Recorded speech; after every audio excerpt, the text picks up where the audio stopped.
Once upon a time, in a cozy kingdom nestled between lush green hills and sparkling rivers, there lived a kind-hearted young girl named Cinderella.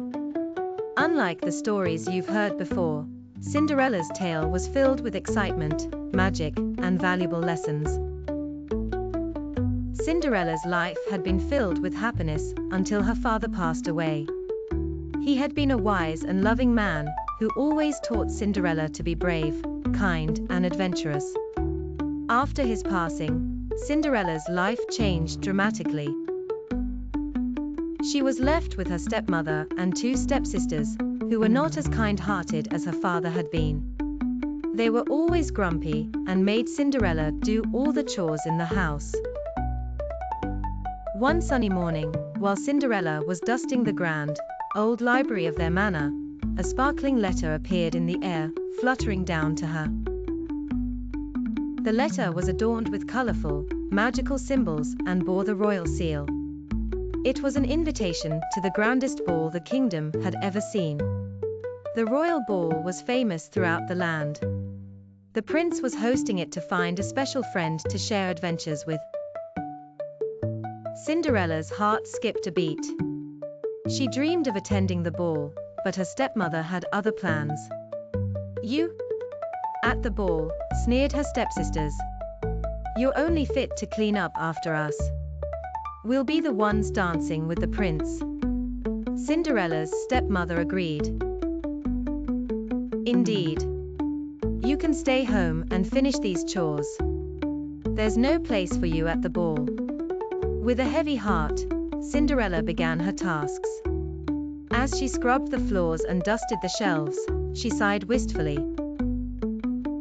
However, a twinkling sound filled the room, and suddenly, her fairy godmother appeared in a swirl of glittering light. "Cinderella," said the fairy godmother with a warm smile, "I couldn't bear to see you so sad. Let's get you to the ball." With a wave of her wand, the fairy godmother transformed Cinderella's worn dress into a gown of shimmering blue that sparkled like the night sky. Glass slippers, delicate and dazzling, appeared on her feet. Her hair was styled into an elegant updo, and she looked every bit like a princess. But the fairy godmother had one important piece of advice. "Remember, Cinderella, magic only lasts until midnight. Make sure to leave the ball before the clock strikes 12. With that, Cinderella stepped into a magnificent pumpkin carriage, which glided smoothly toward the royal palace. She felt like she was floating on a cloud of happiness. As Cinderella arrived at the palace, everyone's eyes were on her. Her stepsisters and stepmother were too busy fussing over their own appearances to notice her. Cinderella felt a bit nervous, but remembered her father's advice to be brave. She took a deep breath and entered the grand ballroom. The room was filled with laughter, music, and sparkling chandeliers.